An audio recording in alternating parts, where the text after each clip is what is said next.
স্নেহের শিক্ষার্থী, তোমরা ভালো আছো? আজকে আমরা শিখব ক্লাস 10 এর কেমিস্ট্রির 12তম অধ্যায় আমাদের জীবনের রসায়ন সম্পর্কে। এই চ্যাপ্টারটাতে যে সকল টপিকস নিয়ে আলোচনা করা হয়েছে, সম্পূর্ণ অধ্যায়টাকে যদি আমরা অ্যানালাইসিস করি তাহলে সারমর্ম হিসাবে বলতে পারি চ্যাপ্টারটার সমস্ত তথ্যকে 3টা অংশে আমরা বিভক্ত করতে পারি। 3টা অংশের মধ্যে একটা হচ্ছে গৃহস্থালির রসায়ন, মানে আমরা গড়ের কাজে যে সকল কেমিক্যাল ব্যবহার করি তাদের সম্পর্কে এই অধ্যায়ে আলোচনা করা হয়েছে। সেকেন্ড হচ্ছে পরিষ্কার পরিচ্ছন্নতায় আমরা কি কি কেমিক্যাল ব্যবহার করি তাদেরকে নিয়ে এখানে আলোচনা। থার্ড হচ্ছে কৃষি ও শিল্পক্ষেত্রে রসায়নের যে ভূমিকা আছে সেই ক্ষেত্রে যে কেমিক্যালগুলো আছে তাদেরকে নিয়ে আলোচনা। তো আমরা গৃহস্থালির কাজে যে রসায়নগুলো ব্যবহার করি তাদেরকে নিয়ে যদি কথা বলতে হয়, প্রথমে বলতে হয় খাবার লবণকে নিয়ে, যাকে সাধারণ লবণও বলা হয়, সংকেত হচ্ছে NaCl। সেকেন্ড খাবার সোডা NaCO3, যাকে সোডিয়াম বাইকার্বনেট বলে বা বেকিং সোডাও বলা হয়। বেকিং পাউডার সোডিয়াম বাইকার্বনেট এবং টার্টারিক অ্যাসিডের মিশ্রণ। ভিনেগার CH3COOS, যার আরেক নাম হচ্ছে অ্যাসিটিক অ্যাসিড, এর জলীয় দ্রবণটাই হচ্ছে ভিনেগার।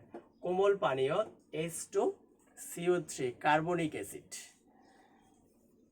তারপর আমরা খতে যার কথা বলেছিলাম, পরিষ্কার পরিচ্ছন্নতায় রসায়ন। পরিষ্কার পরিচ্ছন্নতার মধ্যে প্রথমেই আসি আমরা কাপড় কাচার সোডা, এটার আমরা প্রতিদিন ব্যবহার করি। সাবানের ব্যবহার তো আছেই, তার সংকেত হচ্ছে C17H35COONA। Detergent C12H25SO4Na। Bleaching powder calcium chlorohypochlorite. Toilet cleaner sodium hydroxide এবং সোডিয়াম হাইপোক্লোরাইড এর মিশ্রণ। গ্লাস ক্লিনার আইসোপ্রোপাইল অ্যালকোহল, এবং সেই ক্ষেত্রে তরল অ্যামোনিয়াও থাকে। কৃষি ও শিল্পক্ষেত্রে রসায়ন। কৃষিকাজেও কেমিক্যালের ব্যবহার আছে, শিল্পক্ষেত্রেও কেমিক্যালের ব্যবহার আছে। তাদের কিছু এখানে আছে: চুনাপাথর, calcium carbonate, urea, ammonium sulphate, calcium carbide, food preservatives, ভারী ধাতু ইত্যাদি। এই যে তথ্যগুলো আসলে বইয়ে যেই আছে তোমাদের যতটুকু তথ্য, তার আলোকে ক্লাসটাকে সাজানো হয়েছে।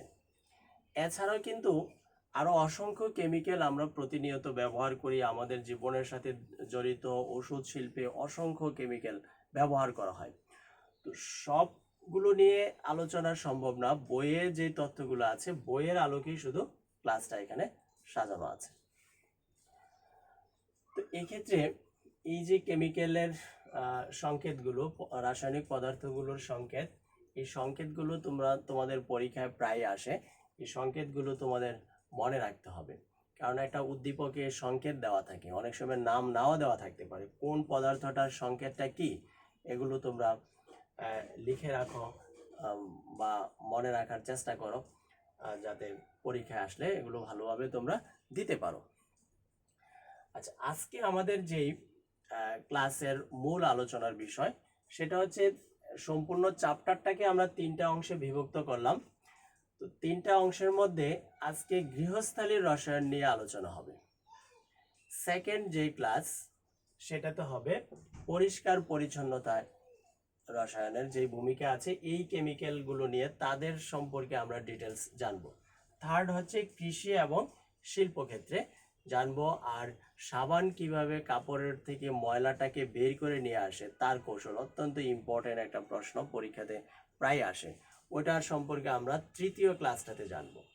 তো আজকে গৃহস্থালির রসায়ন সম্পর্কে জানবো, এটা এই চ্যাপ্টারের ফার্স্ট ক্লাস, পর্ব 1। তাহলে এই অংশটুকু আমরা রাখি, বাকি অংশটুকু যা আছে এগুলো যেহেতু পরবর্তী ক্লাসে আমরা আলোচনা করব। আজকে সম্পূর্ণ চ্যাপ্টারটার ইন্ট্রোডাকশন আমরা জানলাম, তাহলে এই অংশটা এখন মুছে ফেলি, ওগুলো নিয়ে আমরা একটু ডিটেলস কথা বলি। তো গৃহস্থালির কাজে অর্থাৎ ঘরের কাজে যে কেমিক্যাল ব্যবহার তার মধ্যে 1 নম্বরে আমরা বললাম সোডিয়াম ক্লোরাইডের কথা, খাবার লবণ। তার সংকেত অনেক আগে থেকেই তোমরা জানো, এটা অতি পরিচিত একটা সংকেত আমাদের, সোডিয়াম ক্লোরাইড। তো সোডিয়াম ক্লোরাইড এর প্রস্তুতি আসলে বলা ঠিক না, কারণ সোডিয়াম ক্লোরাইড এর অফুরন্ত ভান্ডার হচ্ছে সাগরের পানি। সাগরের পানিতে প্রচুর পরিমাণে সোডিয়াম ক্লোরাইড আছে। প্রস্তুতি বলতে একটা পদার্থের সাথে আরেকটা পদার্থ মিশিয়ে আমরা কিভাবে নতুন পদার্থটাকে তৈরি করব, ওইটাকে প্রস্তুতি বোঝায়। আর সোডিয়াম ক্লোরাইডের ক্ষেত্রে প্রস্তুতি না বলে আমরা সেটাকে বলো সংগ্রহ করা।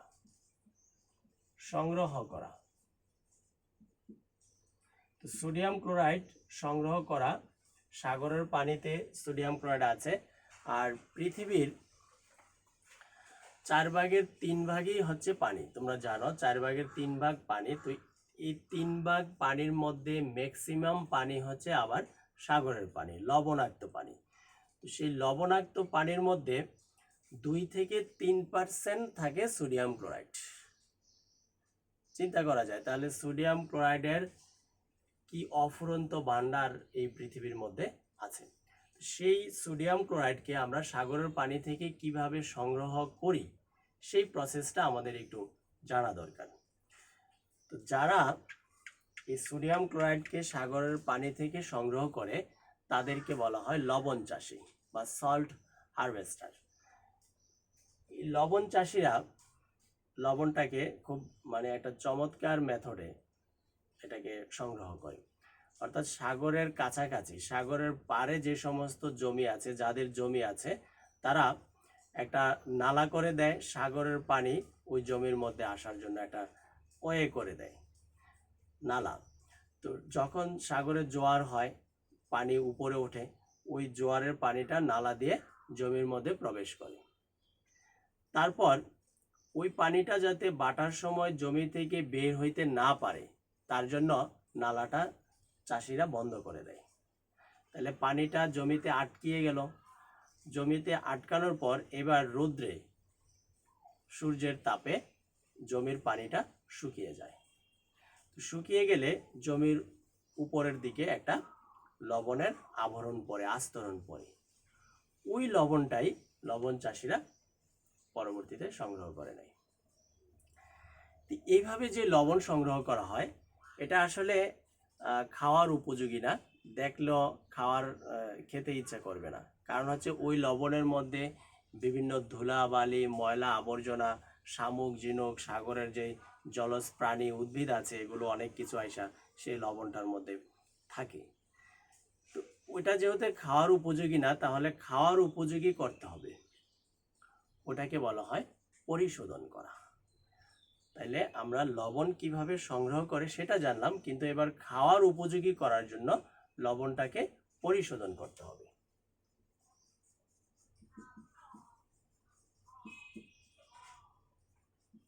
পরিশোধন করার জন্য বিভিন্ন প্রক্রিয়া, যন্ত্রপাতির প্রয়োজন। তো সেই প্রক্রিয়াটা লবণ চাষিদের মধ্যে ওই রকম ভাবে নাই, তারা হয়তো অল্প পরিমাণে পরিশোধন করতে পারবে। আর পরিশোধনের মূল প্রক্রিয়াটা সহজ, যদিও এখন আধুনিক যুগে আরো নতুন নতুন প্রক্রিয়া, নতুন নতুন যন্ত্রপাতির ব্যবহার দিন দিন বাড়ছে। তো পরিশোধন করার জন্য সেই লবণগুলোকে, লবণ চাষিদের কাছ থেকে লবণগুলোকে বিভিন্ন কোম্পানির লোকেরা কিনে নিয়ে নেয় অনেক সস্তা দামে। আমরা লবণ কিনি অনেক দামে, 30 টাকা 40 টাকা কেজিতে, কিন্তু লবণ চাষিরা যে লবণটা বিক্রি করে তার চাইতে অনেক কম দামে বিক্রি করে দেয় এই অপরিশোধিত লবণগুলোকে। কোম্পানির লোকেরা সেগুলোকে নিয়ে নেয়, সস্তা দরে কিনে নেওয়ার পর তাদেরকে প্রথমত বিশাল একটা হাউজের মধ্যে সমস্ত লবণকে ঢেলে রেখে দেয়। রেখে দেওয়ার পর তার মধ্যে পানি দেয়। পানি দিলে আমরা জানি লবণ খুব সহজেই পানিতে দ্রবীভূত হয়ে যায়। তো লবণ দ্রবীভূত হয়ে যায়, কিন্তু লবণের মধ্যে যে ধুলা বালি, যে শামুক, ঝিনুক, অপ্রয়োজনীয় পদার্থগুলো ছিল, সেই অপ্রয়োজনীয় পদার্থগুলো যেগুলো পানিতে দ্রবীভূত হয় না, তারা নিচে তলানি আকারে জমা হয়ে যায়। এই অবস্থায় ওই হাউজের দ্রবীভূত পানিটা, লবণযুক্ত পানিটাকে অন্য একটা পাত্রেতে নিয়ে নেয় আর নিচে ময়লাগুলো জমা হয়ে যায়। পরবর্তীতে যে লবণযুক্ত পানি, সেটাকে আবার ওই পানিটাকে শুকানো হয়, আলাদা করা হয়।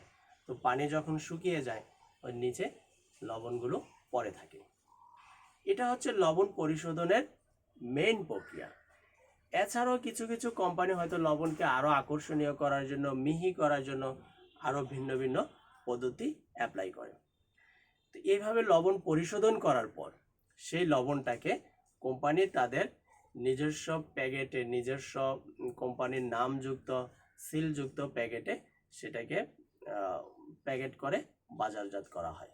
আমরা যেগুলো কিনে খাচ্ছি, বিভিন্ন ধরনের লবণ নাম দিয়ে বিক্রি করা হচ্ছে। এইটা হচ্ছে লবণ পরিশোধনের বিষয়। ক্লিয়ার বিষয়টা? তারপর আর একটা খুব ইম্পর্টেন্ট জিনিস আমাদের জন্য জানা, সেটা হচ্ছে লবণের ব্যবহার। লবণের অসংখ্য ব্যবহার আছে, এর মধ্যে আমরা যদি কয়েকটা উল্লেখ করতে চাই, সেটা হচ্ছে লবণ ব্যবহার করি, খাবার লবণ ব্যবহার করি আমরা মূলত খাবারকে সুস্বাদু করার জন্য।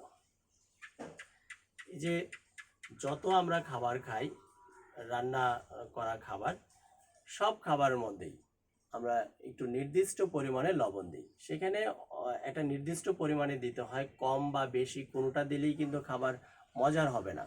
বেশি দিলেও খাবার খাওয়া যাবে না, কম দিলেও খাবার টেস্টি হবে না। তো একটা নির্দিষ্ট পরিমাণে লবণ দিতে হয়। এই কাজটা যারা করে তারা ওই বিষয়ে দক্ষ। প্রথম দু একবার হয়তো সঠিক হয় না, পরবর্তীতে সঠিক হয়ে যায়, দক্ষতা বেড়ে যায়। তোমাদের ক্ষেত্রেও তাই হবে চেষ্টা করলে। তো ব্যবহারের ক্ষেত্রে প্রথমত হচ্ছে খাবারকে সুস্বাদু করার জন্য আমরা সোডিয়াম ক্লোরাইড ব্যবহার করি। সেকেন্ড হচ্ছে ঔষধ শিল্পে। শুধু ওষুধ শিল্পে বললে আসলে ঠিক হবে না, বিভিন্ন ধরনের শিল্প কারখানায় লবণকে ব্যবহার করা হয়। তাহলে কমনভাবে যদি আমরা বলতে চাই, সেটা হচ্ছে শিল্পক্ষেত্রে সোডিয়াম ক্লোরাইড এর ব্যবহার করা হয়। থার্ড আরেকটা খুব ইম্পর্টেন্ট আমাদের জন্য, সেটা হচ্ছে আমাদের শরীরের যে ইলেকট্রোলাইট আছে, এই ইলেকট্রোলাইটের চাহিদা পূরণ করে সোডিয়াম ক্লোরাইড, মানে খাবার লবণ। কারণ ইলেকট্রোলাইটটা কি আসলে? ইলেকট্রোলাইট হচ্ছে আমাদের শরীরের যে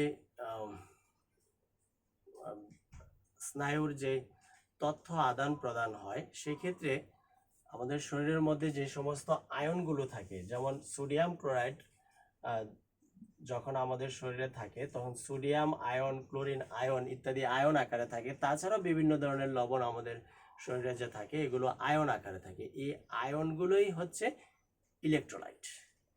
এই আয়নগুলো আমাদের শরীরের অত্যন্ত ইম্পর্টেন্ট কাজ করে, স্নায়ুর তথ্য বহন করে। হ্যাঁ, এই বিষয়গুলো চাহিদাটা পূরণ করে এই সোডিয়াম ক্লোরাইড। তো এটার বড় একটা অংশ সোডিয়াম ক্লোরাইড ফিল আপ করে।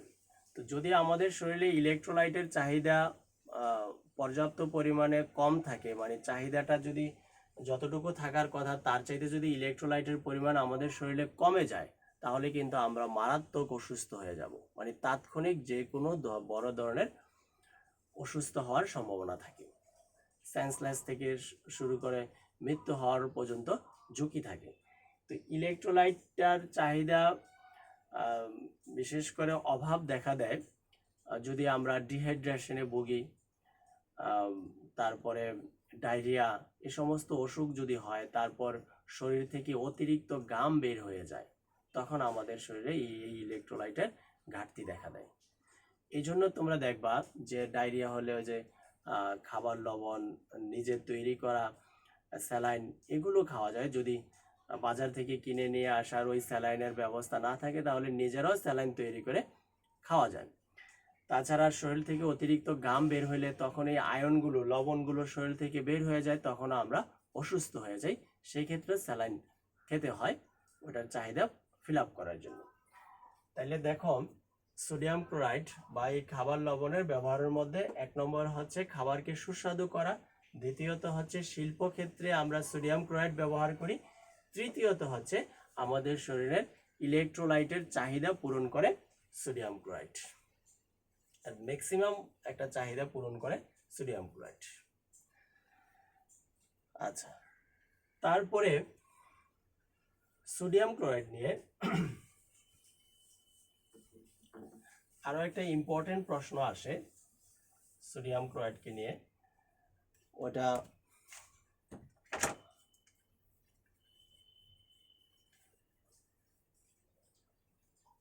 যে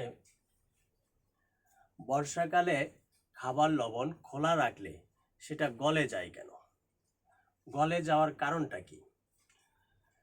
প্রশ্নটা হচ্ছে এরকম, একটু খেয়াল করো যে একটা ছোট পাত্রের মধ্যে তুমি খাবার লবণ রাখলা, দুপুরবেলা খাওয়ার সময় এই কতটুকু একটা বাটির মধ্যে সোডিয়াম ক্লোরাইড রাখলাম, রাখার পর এখন দুপুরে তুমি ভাত খেয়ে নিলা, ওটার সাথে লবণ যতটুকু দেওয়ার সেটা দিয়ে দিলা, পরিকল্পনা ছিল যে রাতে বাকি অংশটুকু তোমার কাজে লাগবে, ওই বাকি অংশটুকু লবণ রয়ে গেল পাত্রের মধ্যে, কিন্তু রাতে যখন খাবার খেতে গেলা তখন গিয়ে দেখলা এই লবণ যতটুকু ছিল সম্পূর্ণ লবণটা গলে একদম তরল অবস্থায়, দ্রবীভূত অবস্থায় হয়ে আছে, তো ওই লবণ তো আর খাওয়ার উপযোগী না। এইটা নিয়ে প্রশ্ন হয় যে কেন এমনটা হয়, আর এই ঘটনাটা শীতকালের চাইতে বর্ষাকালে বেশি হয়, কেন হয়? এটা এটা প্রশ্ন আকারে প্রায় আসে, তো এটার অত্যন্ত সুন্দর ব্যাখ্যা আছে।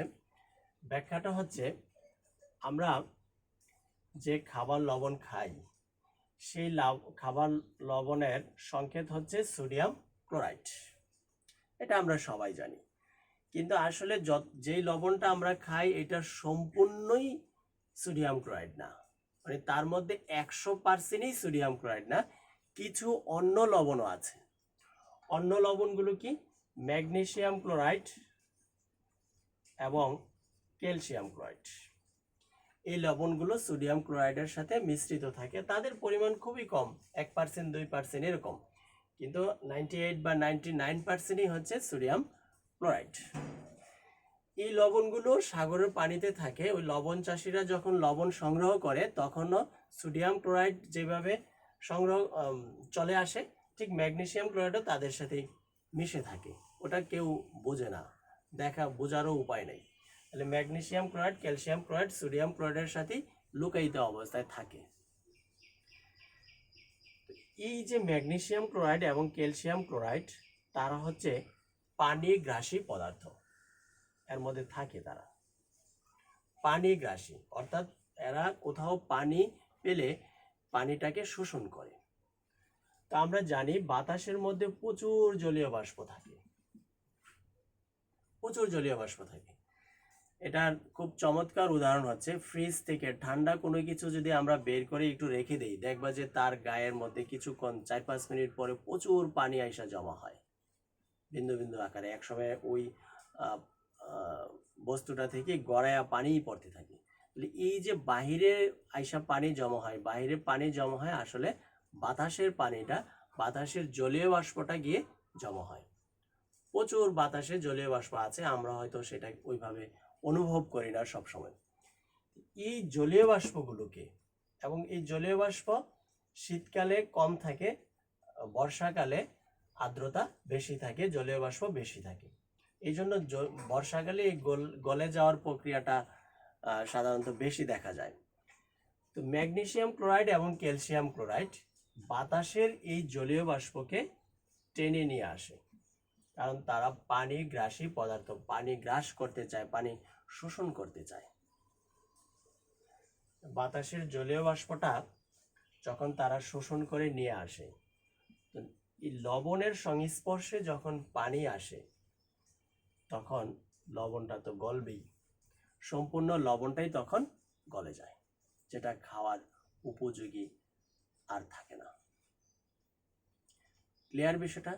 তাহলে যদি প্রশ্ন হয় যে কেন বর্ষাকালে লবণ গলে যায়, বর্ষাকালের উল্লেখ করলে ওইটা ক্লিয়ার করবা। বর্ষাকালে আর্দ্রতার পরিমাণ বেশি থাকে, জলীয় বাষ্পের পরিমাণ বেশি থাকে।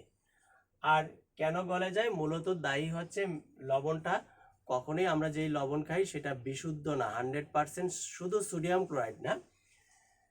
বিশুদ্ধ বলতে এখানে সোডিয়াম ক্লোরাইড না, অন্য লবণ আছে আর কি, ম্যাগনেসিয়াম ক্লোরাইড, ক্যালসিয়াম ক্লোরাইড এগুলো থাকে। তারা পানিগ্রাসী পদার্থ, পানিটাকে শোষণ করে নিয়ে আসে, এই জন্য সম্পূর্ণ লবণটা গলে যায়। ক্লিয়ার? আচ্ছা, এই ক্ষেত্রে এখন অনেকের মনে আবার প্রশ্ন জাগতে পারে যে ম্যাগনেসিয়াম ক্লোরাইড এবং ক্যালসিয়াম ক্লোরাইড যেহেতু আমাদেরকে একটু অসুবিধার সৃষ্টি করে, লবণকে গলায় দেয়, তাহলে এগুলো আমরা সোডিয়াম ক্লোরাইডের সাথে রাখবো কেন? এগুলোকে দূর করে দিলেই তো হয়, পরিশোধন করে ফেললেই তো হয়। হ্যাঁ, করা যায়, কিন্তু সেই ক্ষেত্রে একটা প্রবলেম হচ্ছে। প্রথমত যেই প্রবলেমটা সেটা হচ্ছে ম্যাগনেসিয়াম ক্লোরাইড এবং ক্যালসিয়াম ক্লোরাইড এগুলোকে আমরা খাবার লবণের সাথে খাচ্ছি। এই খাওয়ার ফলে আমাদের ক্ষতি হচ্ছে না, আমাদের উপকার হচ্ছে, কারণ আমাদের শরীরের মধ্যে ম্যাগনেসিয়াম, ক্যালসিয়াম এগুলোর চাহিদা আছে।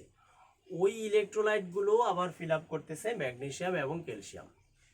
তাহলে এছাড়াও অনেক ইলেকট্রোলাইট ছাড়াও ম্যাগনেসিয়াম, ক্যালসিয়াম আমাদের অনেক উপকার করছে। তো এই চাহিদাটা ফিল আপ হচ্ছে এই লবণগুলো দিয়ে। তো যদি আমরা তাদেরকে দূর করে দেই, আগে থেকে পরিশোধন করে আলাদা করে দেই, তাহলে এই লবণের চাহিদাগুলো আমাদের শরীরে থেকে যাবে এবং এগুলো থেকে আমাদের শরীর বঞ্চিত হচ্ছে। এই জন্য আমরা দূর করব না, একটা যুক্তি। সেকেন্ড যুক্তি হচ্ছে এই লবণগুলোকে যদি আমরা সোডিয়াম ক্লোরাইড থেকে পরিশোধন করতে চাই, মানে আলাদা করতে চাই, এটা বিভিন্ন কোম্পানির এরা পারবে। লবণকে যখন পরিশোধন করে তখন এই কাজটাও করতে পারবে, কিন্তু সেই ক্ষেত্রে তাদের খরচ অনেক বেড়ে যাবে। তো কোম্পানির খরচ যখন বেড়ে যাবে, কোম্পানি তো তখন লবণের দামও বাড়িয়ে দেবে। তাহলে আমরা যেই লবণ এখন 35 টাকা 40 টাকা পার কেজিতে কিনতে পারি, তখন লবণ কিনতে হবে 400 টাকা, 500 টাকা বা 1000 টাকা কেজিতে।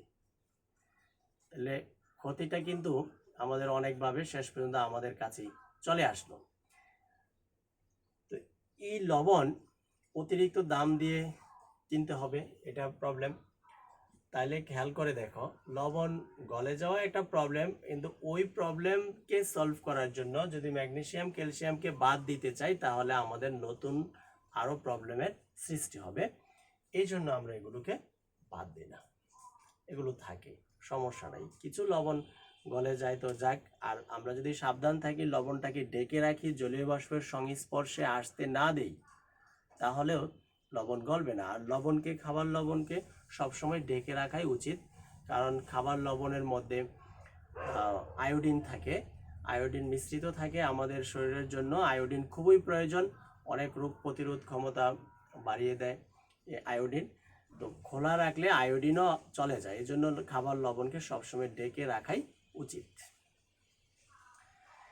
এখানে আরও একটা কথা আছে যে ম্যাগনেসিয়াম ক্লোরাইড আর ক্যালসিয়াম ক্লোরাইড যদি আমরা খাবার লবণকে কোনো গবেষণার ক্ষেত্রে ব্যবহার করতে চাই, সেই ক্ষেত্রে অবশ্যই ম্যাগনেসিয়াম ক্লোরাইড এবং ক্যালসিয়াম ক্লোরাইড মুক্ত লবণের প্রয়োজন, কারণ গবেষণার ক্ষেত্রে তো ভেজালযুক্ত পদার্থ দিয়ে গবেষণা হবে না।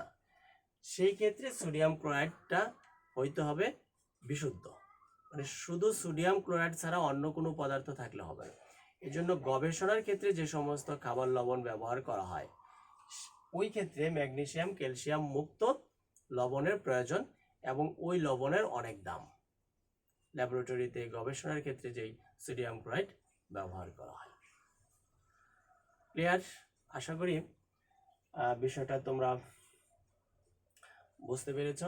খাবার লবণ সম্পর্কে যে সমস্ত প্রশ্ন হওয়ার সম্ভাবনা আছে, আমরা এগুলো নিয়ে আলোচনা করলাম। সেকেন্ড, আমরা জানব খাবার সোডা সম্পর্কে।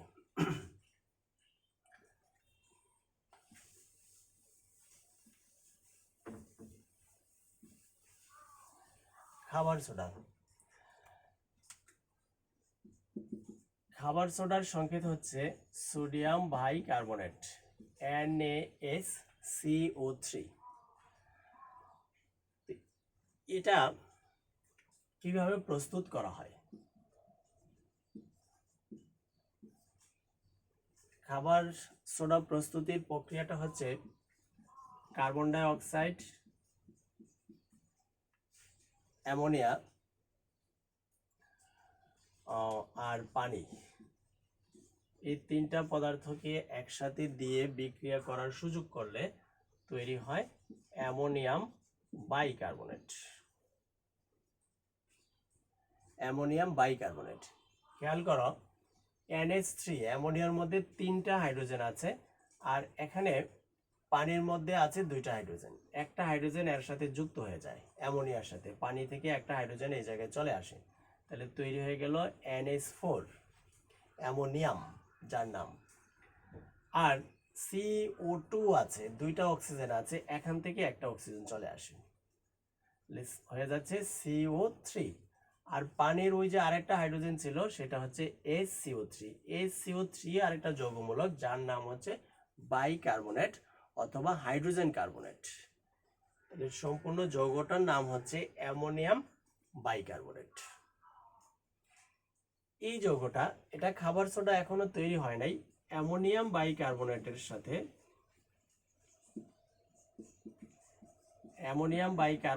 সাথে সোডিয়াম ক্লোরাইড যুক্ত করলে, ওই যে সোডিয়াম ক্লোরাইড একটু আগে আমরা বলেছি যে সোডিয়াম ক্লোরাইড শিল্পক্ষেত্রে ব্যবহার করা হয়, বিভিন্ন শিল্পর ক্ষেত্রেই সোডিয়াম ক্লোরাইডের ব্যবহার আছে। এটার সাথে যখন বিক্রিয়া করার সুযোগ দেওয়া হয়, সেক্ষেত্রে এরা বিক্রিয়া করে তৈরি করে অ্যামোনিয়াম, এই অংশটা ধনাত্মক যৌগমূলক, আর সোডিয়াম গিয়ে এই অ্যামোনিয়ামকে সরায়া সে ওই জায়গাটা দখল করে। তাহলে সোডিয়াম যখন অ্যামোনিয়ামকে সরায়া ওই জায়গাটা দখল করে, তাহলে সংকেতটা হয়ে যাচ্ছে NaSCO3। অ্যামোনিয়াম, এই অ্যামোনিয়াম আয়নটা পরবর্তীতে ক্লোরিনের সাথে গিয়ে যুক্ত হলো, তাহলে তৈরি হচ্ছে অ্যামোনিয়াম ক্লোরাইড। এই সোডিয়াম বাইকার্বনেট, এই যে তৈরি হয়ে গেল সোডিয়াম বাইকার্বনেট, এইটাই হচ্ছে খাবার সোডা। এটা খাবার সোডার প্রস্তুতি। তো যদি পরীক্ষায় তোমাদের আসে খাবার সোডার প্রস্তুতি, তাহলে 2টা স্টেপে বিক্রিয়াটা হয়। প্রথম স্টেপে কার্বন ডাই অক্সাইড, অ্যামোনিয়া আর পানি বিক্রিয়া করে তৈরি হয় অ্যামোনিয়াম বাইকার্বনেট, ওটা লিখবে। সেকেন্ড হচ্ছে এই যৌগটার সাথে পরবর্তীতে যখন আমরা সোডিয়াম ক্লোরাইড যোগ করব, তখন তৈরি হবে খাবার সোডা। 2টা স্টেপই দেখাইতে হবে।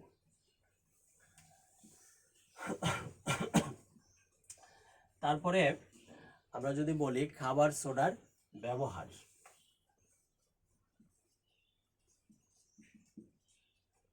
কোন কাজে খাবার সোডা ব্যবহার করা হয়?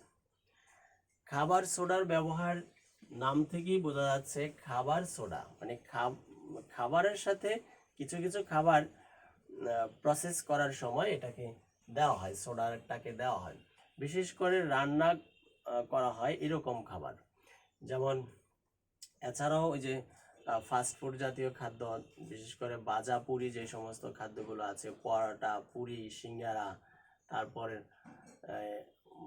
বেগুনি, এই সমস্ত খাবারের যে ময়দাটাকে যখন প্রসেস করা হয়, সেই ময়দার সাথে কিছু অল্প পরিমাণে, নির্দিষ্ট পরিমাণে খাবার সোডা দেওয়া হয়। তাইলে ওই এই খাবার সোডার কারণে খাবারটা একটু মচমচে হয়, নরম হয়, ফুলে যায় সহজে। এটা মূলত হচ্ছে খাবার সোডার একটা ব্যবহার। আরেকটা ব্যবহার হচ্ছে খাবার সোডা বদহজম সমস্যা দূর করে।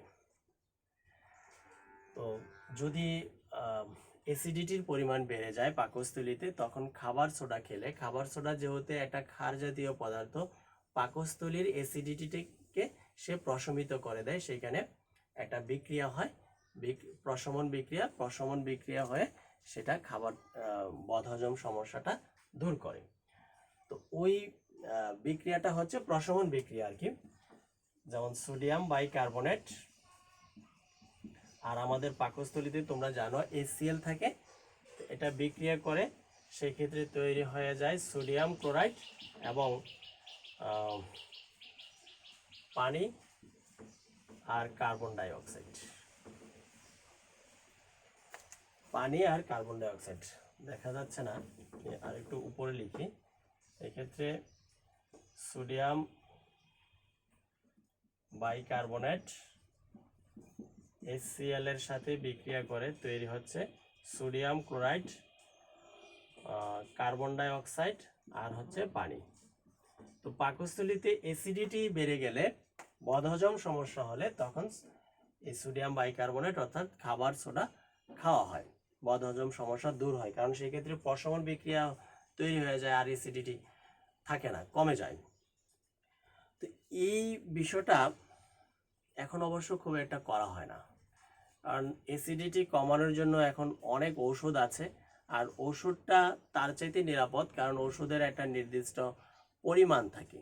আর খাবার সোডা তো কে কতটুকু খাবে সেটার কোনো লিমিটেশন নাই। তো একসময় এই কাজটা করা হইতো যখন এত ওষুধের প্রচলন ছিল না বা মানুষ সচেতন ছিল না, তখন দেখা গেল যে এই ছোটোখাটো এই ধরনের সমস্যা হলে খাবার সোডা খেয়ে নিত। এখন এটা সাধারণত করা হয় না, আর এটা করাটাও নিরাপদ না, কারণ এই ক্ষেত্রে যদি সোডার পরিমাণ বেশি বা কম হয় তাহলে তোমার কোনো কাজ হবে না, বরঞ্চ ক্ষতিই হবে। ক্লিয়ার? যদিও এটার ব্যবহার এরকম করা যায়, এই সম্পর্কে আমরা জানলাম। আচ্ছা, তাহলে খাবার সোডার সম্পর্কে আমরা খাবার সোডার প্রস্তুতি জানলাম। খাবার সোডার ব্যবহার প্রথমত হচ্ছে খাদ্যবস্তুর সাথে এটাকে মেশানো হয় রান্না করার আগে, আর একটা হচ্ছে বদহজম সমস্যা দূর করতে খাবার সোডা ব্যবহার করা হয়। তারপর আমরা জানব বেকিং পাউডার সম্পর্কে।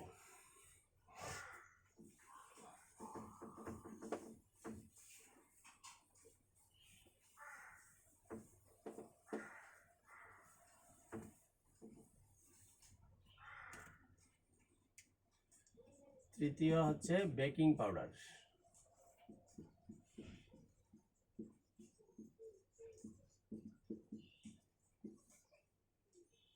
বেকিং পাউডার মূলত হচ্ছে খাবার সোডা, একটু আগে যার আমরা প্রস্তুত করলাম, খাবার সোডা এবং tartaric acid NaHCO3, tartaric acid হচ্ছে C4H6O6, এই দুইটা পদার্থের মিশ্রণটাই হচ্ছে বেকিং পাউডার। বেকিং পাউডার আমরা কোথায় ব্যবহার করি সেটাই মূলত পরীক্ষায় আসে, বা কেন ব্যবহার করি। তো বেকিং পাউডার ব্যবহার করা হয় কেক ফুলানোর জন্য। আমরা যে কেক খাই, এই কেক এটার মধ্যে আসলে যতটুকু খাদ্যবস্তু থাকে তার চাইতেও এটাকে আকারটা অনেক বড় মনে হয়, ভিতরে যে ছিদ্র ছিদ্র থাকে এগুলো আসলে কেকটা ফুলানোর জন্য করা হয়।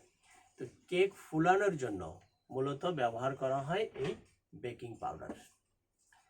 তো এটা কিভাবে কেকটাকে ফুলায় সে সম্পর্কে যদি আমরা একটু ডিটেলস জানতে চাই, প্রথমত কেক তৈরি করার সময় ময়দাটাকে যখন প্রসেস করা হয় কিছু পরিমাণে বেকিং পাউডার দেওয়া হয়। এছাড়াও আর কেক তৈরির জন্য যা যা প্রয়োজন হয়, ডিম, চিনি, ফ্লেভার, কালার, ওগুলো তো দেওয়া হয় ওটি নির্দিষ্ট পরিমাণে, কিন্তু কেক ফুলানোর জন্য যেই বিষয়টা আমরা ওইটাকে নিয়ে এখানে আলোচনা করছি। তো এক্ষেত্রে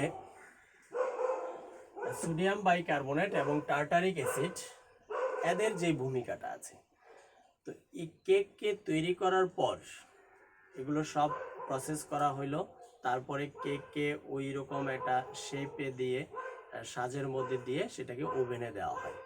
তো ওভেনে যখন দেওয়া হয় তখন তার মধ্যে যে বেকিং সোডা এবং টার্টারিক অ্যাসিড আছে, এই বেকিং সোডা এবং টার্টারিক অ্যাসিড এই দুইটা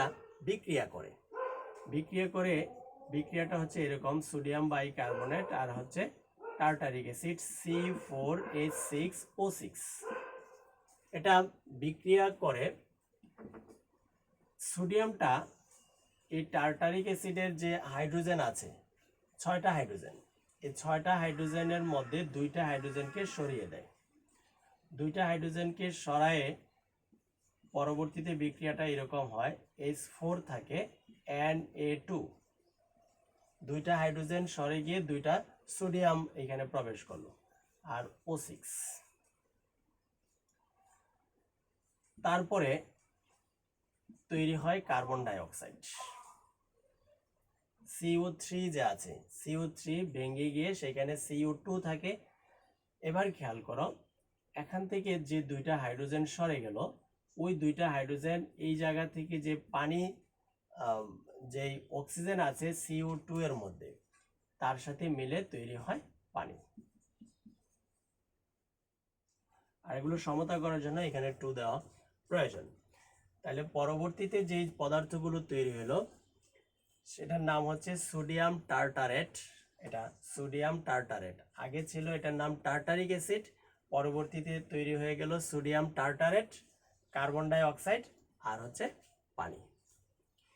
এই যে কার্বন ডাই অক্সাইডটা তৈরি হলো, এই কার্বন ডাই অক্সাইডই মূলত কেককে ফুলানোর জন্য প্রধান ভূমিকা পালন করে। কার্বন ডাই অক্সাইড ওভেনে দেওয়ার সাথে সাথে, ওভেনে দিলে, হিট দিলে এই বিক্রিয়াটা হয়। বিক্রিয়া হলে কেকের ভিতরে, এবার চিন্তা করো, কেকের ভিতরে তৈরি হলো কার্বন ডাই অক্সাইড। তাহলে কেকের ভিতরে কার্বন ডাই অক্সাইড তৈরি হলো। কার্বন ডাই অক্সাইড হচ্ছে একটি গ্যাসীয় পদার্থ। তো গ্যাসীয় পদার্থ আমরা জানি সে তাপের কারণে আরো প্রসারিত হয়ে যায়। তাহলে কার্বন ডাই অক্সাইড যতটুকু তৈরি হয়েছিল এটা তাপের কারণে আরো প্রসারিত হয়ে যায়। তো সে প্রসারিত হয়ে যাওয়া মানে একটা জায়গা দখল করা। ওই জায়গাতে কোনো যে ময়দা আছে, কেকের যে অংশটা আছে খাবার যোগ্য, সেই অংশটা সেখানে থাকবে না, সে একটু ফাঁকা জায়গা তৈরি করে ফেললো। গ্যাস তো ফাঁকা জায়গা তৈরি করে ফেললো। তো এইভাবে কেকের মধ্যে হাজার হাজার জায়গায়, অসংখ্য জায়গায় এরকম ফাঁকা জায়গা তৈরি হয়। তাহলে ফাইনালি কি দাঁড়ালো, একটা কেক যতটুকু হওয়ার কথা ছিল, এই কার্বন ডাই অক্সাইড গ্যাস তৈরি হওয়ার কারণে তার আয়তনটা অনেক বড় হয়ে গেল, অর্থাৎ কেকটা ফুলে গেল। এই মেন ভূমিকাটাই হচ্ছে কার্বন ডাই অক্সাইডের। ক্লিয়ার? তো পরীক্ষা আসলে তোমাদের এই বিক্রিয়াটা দেখাবা, কেক কিভাবে ফুলে, কার্বন ডাই অক্সাইডের কি ভূমিকাটা সেক্ষেত্রে আছে। আচ্ছা, তারপর আমরা এই প্রসঙ্গে একটু কথা বলতে চাই আরো একটু। অনেক সময় পরীক্ষায় আসে পাউরুটি কিভাবে ফুলানো হয়। তো অনেক স্টুডেন্টই এই কাজটা করে, এই বেকিং পাউডারের বিষয়টা দিয়ে আসে। এটা কিন্তু হবে না। পাউরুটি এবং কেক দুইটা ভিন্ন জিনিস, এবং তাকে দুইটাকেই ফুলানো হয়, দুইটাকেই ফুলানোর প্রক্রিয়াটাও ভিন্ন। কেকের প্রসঙ্গ আসলে, যেটা একটু আগে দেখালাম, বেকিং পাউডার, তা দিয়ে তুমি বিক্রিয়া দেখাবা, কার্বন ডাই অক্সাইড তৈরি হয়, সেটার বর্ণনা দিবা। আর যদি পাউরুটি ফুলানোর বিষয় আসে, পাউরুটি ফুলানো, সেই ক্ষেত্রে ভিন্ন ব্যাখ্যা। ওটা হচ্ছে পাউরুটি ফুলানোর জন্য আসলে দায়ী হচ্ছে ইস্ট। ইস্ট ইস্ট নামক এক ধরনের ছত্রাক। এই ইস্ট নামক ছত্রাকের কারণে পাউরুটি ফুলানো হয়। এই ছত্রাক নাম শুনে আবার ঘাবড়ানোর কিছু নাই, যে পাউরুটিতে তাহলে কি ছত্রাক মিশানো হয়? হ্যাঁ, মিশানো হয়। তো ছত্রাক মানেই যে ক্ষতিকর কিছু সেটা না। ছত্রাক আমাদের জন্য কিছু কিছু ছত্রাক আছে উপকারী, কিছু কিছু আছে অপকারী, আমাদের অসুখ সৃষ্টি করে। তো আমরা ওই সমস্ত ছত্রাক থেকে দূরে থাকবো। আর যে সকল ছত্রাক আমাদের জন্য উপকারী, আমরা যদি এটাকে খাদ্য হিসাবে গ্রহণ করি, আমাদের ভালো হয়, আমরা সেটাকে অবশ্যই গ্রহণ করব। যেমন তোমরা মাশরুম জানো, মাশরুম এক ধরনের ছত্রাক যেটা অনেক বড় বড় অসুখের রোগ প্রতিরোধক হিসাবে কাজ করে। তো ইস্ট নামক যে ছত্রাক আছে, এটাও আমাদের জন্য ক্ষতিকর না, এটা আমাদের অনেক প্রয়োজনীয় ভিটামিন সাপ্লাই দেয়। তো এই ছত্রাক, এটাকে পাউরুটি ফুলানোর ক্ষেত্রে দেওয়া হয়, যোগ করা হয়।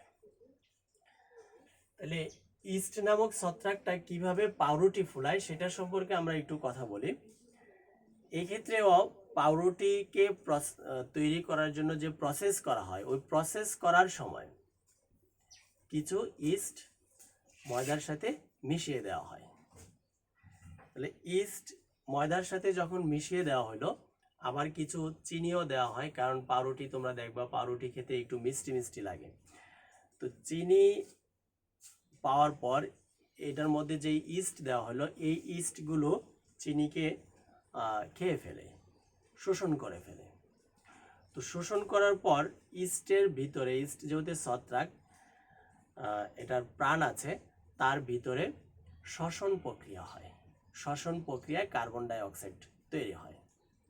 তোমরা জানো শ্বসন প্রক্রিয়া কি, বা এটা আমাদের শরীরের মধ্যে হয়। আমাদের শরীরের মধ্যে যে কোষ আছে, ওই কোষের মধ্যে এক হচ্ছে ব্লাড থেকে আমরা যে খাদ্যগুলো খাচ্ছি এগুলো পাকস্থলীতে গিয়ে হজম হয়। হজম হওয়ার পর ওই খাদ্যগুলো রক্তের মধ্যে, পাকস্থলীতে এগুলো সরল হয়, মানে হজম হওয়া মানে এটাকে রক্ত গ্রহণ করার মতো। তারপর রক্ততে যায়, রক্ত থেকে ওই খাদ্যগুলোকে প্রত্যেকটা কোষ গ্রহণ করে, কারণ কোষগুলোর খাদ্য প্রয়োজন। আবার আমরা নাক দিয়ে যে প্রশ্বাস নিচ্ছি, এই প্রশ্বাসের সাথে মানে অক্সিজেন নিচ্ছি, অক্সিজেনগুলো ফুসফুস থেকে রক্তে যায় অক্সি হিমোগ্লোবিন রূপে, তারপর প্রত্যেকটা কোষে কোষে অক্সিজেন চলে যায়। তাহলে খেয়াল করো, আমাদের শরীরের কোষ খাদ্য পেল এবং অক্সিজেন পেল, ওই দুইটার খাদ্যের এবং অক্সিজেনের এই দুইটার বিক্রিয়া হয়। এই খাদ্যটা মূলত সেই ক্ষেত্রে শর্করায় পরিণত হয়ে যায় কোষের মধ্যে। শর্করা এবং অক্সিজেন বিক্রিয়া করে, শ্বসন বিক্রিয়া আমরা যেটাকে বলি, ওই শ্বসন বিক্রিয়ায় তৈরি হয় কার্বন ডাই অক্সাইড, যেটা এই উৎপন্ন কার্বন ডাই অক্সাইডটা পরবর্তীতে আমরা আবার নিঃশ্বাসের সাথে ছেড়ে দিই। এটা আমাদের শরীরে প্রতিনিয়ত হচ্ছে। ইস্টের মধ্যে ওই ঘটনাটাই ঘটতেছে। ইস্ট চিনি গ্রহণ করলো, আবার অক্সিজেনও গ্রহণ করে। তাহলে অক্সিজেন আর চিনি এই দুইটার বিক্রিয়া, শ্বসন বিক্রিয়ার ফলে তৈরি হয় কার্বন ডাই অক্সাইড। যে কার্বন ডাই অক্সাইড তৈরি হয়, ওই কার্বন ডাই অক্সাইড যেহেতু একটা গ্যাসীয় পদার্থ, একটু আগে আমরা দেখলাম কেক কিভাবে ফুলে, তাহলে কার্বন ডাই অক্সাইড তৈরি হলে, কার্বন ডাই অক্সাইড একটা গ্যাসীয় পদার্থ, সেটা একটু জায়গা দখল করবে। তো অসংখ্য জায়গায় কার্বন ডাই অক্সাইড তৈরি হলে সম্পূর্ণ পাউরুটিটাই ফুলে যাবে। অর্থাৎ পাউরুটিকে প্রসেস করার আগেই, হিট দেওয়ার আগেই, কেকের সময় হিট দেওয়ার সময় কার্বন ডাই অক্সাইড তৈরি হয়। এটা আবার একটু বুঝতে হবে, দুটোর মধ্যে একটু পার্থক্য আছে। কেকের মধ্যে হিট দেওয়ার সময় কার্বন ডাই অক্সাইড তৈরি হয়, আর পাউরুটির ক্ষেত্রে হিট দেওয়ার আগেই কার্বন ডাই অক্সাইড তৈরি হয়, কারণ এই কার্বন ডাই অক্সাইডটা তৈরি হয় শ্বসন বিক্রিয়ার সাহায্যে। আর ওই ক্ষেত্রে কার্বন ডাই অক্সাইড তৈরি হয়েছিল তাপ দেওয়ার কারণে টার্টারিক অ্যাসিড আর সোডিয়াম বাইকার্বনেটের সাথে বিক্রিয়ার মাধ্যমে। তাহলে কেক এর বিষয়টা আর পাউরুটির বিষয় আলাদা আছে। তাহলে পাউরুটিকে প্রসেস করার পর এরকম একটা সাইজ করা হয়। আমরা যে পাউরুটি খাই এই ধরনের সাইজ করে, তার মধ্যে চিনি, ময়দা, ইস্ট, এই তিনটা উপাদান নিয়ে আমরা কথা বলতেছি। মিশানোর পর এরকম একটা শেপে তাকে রাখা হয়। রাখার কারণে কয়েক ঘন্টা রাখা হয়, ওটা একটা নির্দিষ্ট টাইম আছে। রাখলে এই জায়গায় ইস্ট শ্বসন বিক্রিয়ার মাধ্যমে কার্বন ডাই অক্সাইড তৈরি করতেছে। তাহলে প্রচুর কার্বন ডাই অক্সাইড তৈরি হচ্ছে। কার্বন ডাই অক্সাইড যখন তৈরি হচ্ছে, এই পাউরুটির যে সাইজটা ছিল যতটুকু, এটা আর ততটুকু থাকে না, এটা বড় হয়ে যায়। দেখবা যে পাউরুটির ভিতরে অসংখ্য ছোট ছোট ছিদ্র থাকে। এই মূলত কার্বন ডাই অক্সাইড তৈরি হওয়ার কারণে এটা ইস্ট তৈরি করতেছে। যখন বড় হয়ে গেল, এটা কিন্তু এখনো আমরা হিট দেই নাই, খাওয়ার উপযোগী হয় নাই, এটা নরম থাকে। যখন একটা নির্দিষ্ট আকার চলে আসলো, এটা জানে যারা তৈরি করে যে কতটুকু সাইজে আসার পর এটাকে ওভেনে নিতে হবে। তাহলে ওই নির্দিষ্ট আকারটা যখন চলে আসলো, এইবার এটাকে ওভেনে নেওয়া হলো, অর্থাৎ হিট দেওয়া শুরু করলো, তাপ দেওয়া শুরু করলো। তাপ দিলে ইস্ট যে ছিল, ছত্রাকগুলো ছিল, সেই ছত্রাকগুলো এখন মারা যাবে। সব ছত্রাক মারা গেল। এবার কার্বন ডাই অক্সাইড উৎপাদনও বন্ধ হয়ে গেল, এই পাউরুটিও আর ফুলবে না। যতটুকু ফুলার সেটা তাপ দেওয়ার আগেই ফুলে গেল। তারপরে নির্দিষ্ট এটাকে হিট দেওয়ার পর, বার্ন করার পর, তারপরে এটাকে প্যাকেট করে আমাদের কাছে বিক্রি করে। তাহলে খেয়াল করো, কেক ফুলানো আর পাউরুটি ফুলানোর মধ্যে পার্থক্য আছে। তাহলে যখন পরীক্ষায় যে প্রশ্ন আসে সেই আলোকে অ্যান্সার দিতে হবে। পাউরুটির আসলে ইস্টের দিয়ে কিভাবে কার্বন ডাইঅক্সাইড তৈরি হয় সেই ব্যাখ্যা দিবা, আর যদি কেকের বিষয় আসে তাহলে সেটা ওইভাবে ব্যাখ্যা দিবা। ক্লিয়ার? তারপর আমরা জানবো ভিনেগার সম্পর্কে।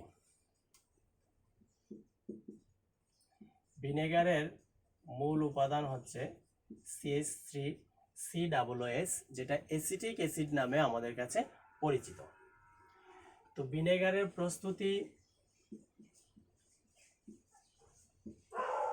প্রস্তুতি হচ্ছে ইথানল CH3CH2OS।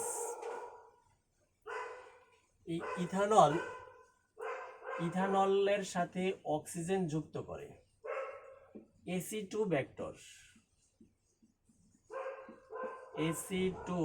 ব্যাক্টর। এটা এক ধরনের ব্যাকটেরিয়া যেটা ইথানল এবং অক্সিজেনের বিক্রিয়াটাকে ত্বরান্বিত করে। এই AC2 ব্যাক্টর এনজাইম নিঃসৃত করে। ওই এনজাইমের ফলে ইথানল, তোমরা জানো এটাকে ইথানল বলা হয় বা ইথাইল অ্যালকোহল বলা হয়। ইথাইল অ্যালকোহল অক্সিজেনের সাথে বিক্রিয়া করে। AC2 ব্যাক্টর সেই ক্ষেত্রে এটা প্রভাবক হিসাবে কাজ করে, এনজাইম নিঃসৃত করে। এনজাইম নিঃসৃত করার ফলে ইথানল অক্সিজেনের সাথে বিক্রিয়া করে তৈরি হয়ে যায় CH3COOS, যেটা অ্যাসিটিক অ্যাসিড, আর সাথে তৈরি হয় পানি। এই অ্যাসিটিক অ্যাসিডের 4 থেকে 10% জলীয় দ্রবণ, 4 থেকে 10% জলীয় দ্রবণ অ্যাসিটিক অ্যাসিডের সাথে পানি মিশে জলীয় দ্রবণ তৈরি করা হয়। ওই দ্রবণটাকেই বলা হয় ভিনেগার। আর ভিনেগারের আরেক নাম হচ্ছে সিরকা।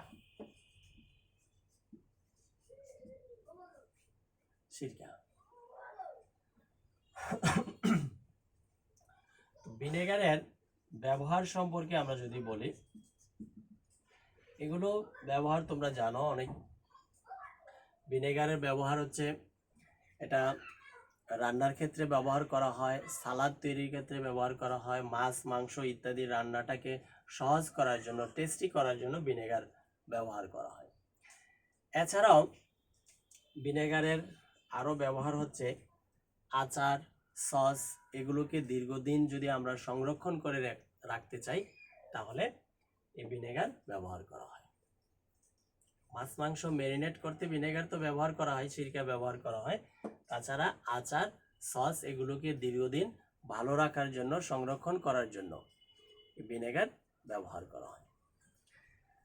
তো ভিনেগার এক্ষেত্রে আবার একটু আমাদের জানতে হবে ভিনেগার কিভাবে আচার বা সস এগুলোকে, এই যে পচনশীল বস্তুগুলোকে দীর্ঘদিন পচনের হাত থেকে রক্ষা করে। এটা নিয়ে একটু আমরা পড়ি। এটা হচ্ছে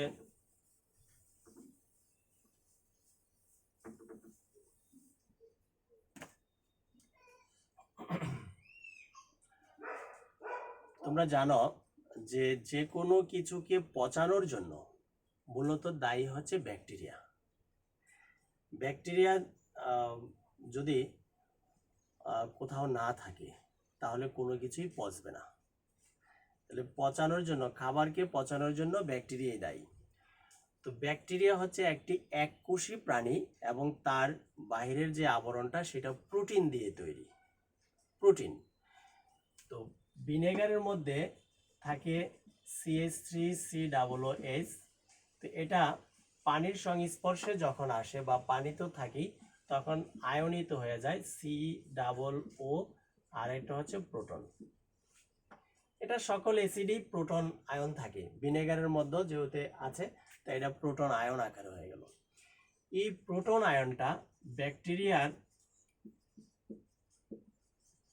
ব্যাকটেরিয়ার শরীরের যে বাইরের আবরণটা আছে, এই ব্যাকটেরিয়া যেটা প্রোটিন দিয়ে তৈরি, সেই প্রোটিনটাকে এই প্রোটন আয়ন মানে অ্যাসিড মূলকটা এটাকে ভেঙে ফেলে, তার বাইরের আবরণটা প্রোটিনটাকে। তখন ব্যাকটেরিয়াটা মারা যায়, মৃত ব্যাকটেরিয়ায় পরিণত হয়ে যায়। তো ব্যাকটেরিয়া যদি মারা যায়, ব্যাকটেরিয়া যদি সেই জায়গায় বংশবৃদ্ধি না করতে পারে, জীবিত না থাকতে পারে, তাহলে খাদ্যটা পচবে না, খাদ্যটা ভালো থাকে। ক্লিয়ার? এই মাছ মাংস ম্যারিনেট করার ক্ষেত্রে একই হয়। এই প্রোটনটা ওই মাছ মাংসের প্রোটিনগুলোকে ভেঙে দেয়, এই জন্য তাড়াতাড়ি সিদ্ধ হয়, খাদ্য মজা হয়, টেস্টি হয়।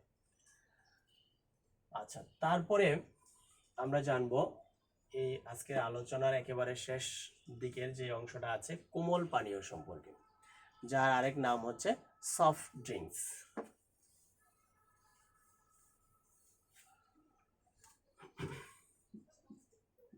যার প্রধান উপাদান H2CO3। তো সফট ড্রিঙ্কস তৈরি করা হয় কিভাবে, আমরা ওইটা যদি আগে একটু জানি। এটার প্রস্তুতিটা হচ্ছে, সফট ড্রিঙ্কসের মধ্যে মূলত কার্বন ডাই অক্সাইড এবং পানি দিয়ে তৈরি করা হয়। এছাড়াও অন্যান্য কিছু দেওয়া হয়, চিনি দেওয়া হয়, তারপরে কালার দেওয়া হয়, ফ্লেভার দেওয়া হয়, ওগুলো তো আছেই। মূল উপাদানটা হচ্ছে কার্বন ডাই অক্সাইড আর পানি। দেওয়ার পর এগুলো বিক্রিয়া করে তৈরি হয় carbonic acid H2CO3, carbonic acid. এটাই কোমল পানীয়ের মধ্যে থাকে। এই জন্য দেখবা যে অ্যাসিডের স্বাদ তোমরা জানো একটু টক স্বাদযুক্ত, এই জন্য কোমল পানীয় খাওয়ার সময় একটু টক টক লাগে, এটা এই অ্যাসিডের কারণে। তো কোমল পানীয় আসলে আমরা কেন খাই, বা এটার ব্যবহার সম্পর্কে যদি বলতে চাই, ব্যবহার আসলে নাম কোমল পানীয় বা সফট ড্রিঙ্কস, এটা বাস্তবে কতটুকু কোমল এটা একটা বিষয়। এটা খাওয়ার অনেক কারণ আছে। অনেকে এমনিতেই খায়, মানে শখের বশীভূত হয়ে কোমল পানীয় খায়। তারপরে আবার অনেক সময় একটু বেশি রিচ ফুড খেলে, মাছ মাংস, তখন এটাকে হজম করার সুবিধার জন্য কোমল পানীয় খায়। সেক্ষেত্রে হয় কিছুটা সুবিধা দেয় কোমল পানীয়। যে কার্বনিক অ্যাসিড আছে, এই কার্বনিক অ্যাসিড আমাদের হজম প্রক্রিয়াকে, মানে এনজাইম নিঃসৃত করার, যেই এনজাইমের কারণে খাদ্য হজম হয়, সেইটাকে আর একটু বেশি পরিমাণে নিঃসৃত করে, খাদ্যটা তাড়াতাড়ি হজম হয়। তাহলে রিচ ফুড খাওয়ার পর কোমল পানীয় খেলে কিছুটা সুবিধা হয়। আবার অনেকে এটাকে ফ্যাশন হিসাবে খাচ্ছে। তো এটা উপকারিতা আছে কিছুটা, কিন্তু আসলে অপকারিতাই বেশি। কারণ কোমল পানীয়র মধ্যে অনেক বেশি মিষ্টি জাতীয় পদার্থ থাকে, যেটা আসলে আমাদের শরীরের জন্য অত্যন্ত ক্ষতিকর। তাছাড়া এটা আমাদের শরীরের কোলেস্টেরল বাড়াইতেও ভূমিকা রাখে। এজন্য কোমল পানীয় যতটা কম খাওয়া যায়, সেটাই আমাদের জন্য কল্যাণকর হবে। তো ক্লাসটা এতক্ষণ মনোযোগ দিয়ে দেখার জন্য তোমাদেরকে ধন্যবাদ। আসলে তোমরা জানো যে সারা পৃথিবীব্যাপী করোনা ভাইরাসের কারণে একটা অস্থিতিশীল পরিস্থিতি, স্কুল কলেজ বন্ধ। তো এই ক্ষেত্রে অনলাইনের ক্লাসটাই আসলে একমাত্র মাধ্যম হয়ে দাঁড়িয়েছে। তো আমাদের স্কুলেরও শ্রদ্ধেয় আমাদের প্রধান শিক্ষক স্যারের তত্ত্বাবধানে আমরাও এখন অনলাইনের মাধ্যমে তোমাদেরকে ক্লাস দিচ্ছি, ভিডিওগুলো আপলোড করতেছি। তো তোমরা এই ধারাবাহিকভাবে ক্লাসগুলো দেখো, উপকৃত হবা, আর সাবধানে থাকো, নিরাপদে থাকো। সবার জন্য শুভকামনা। Thank you.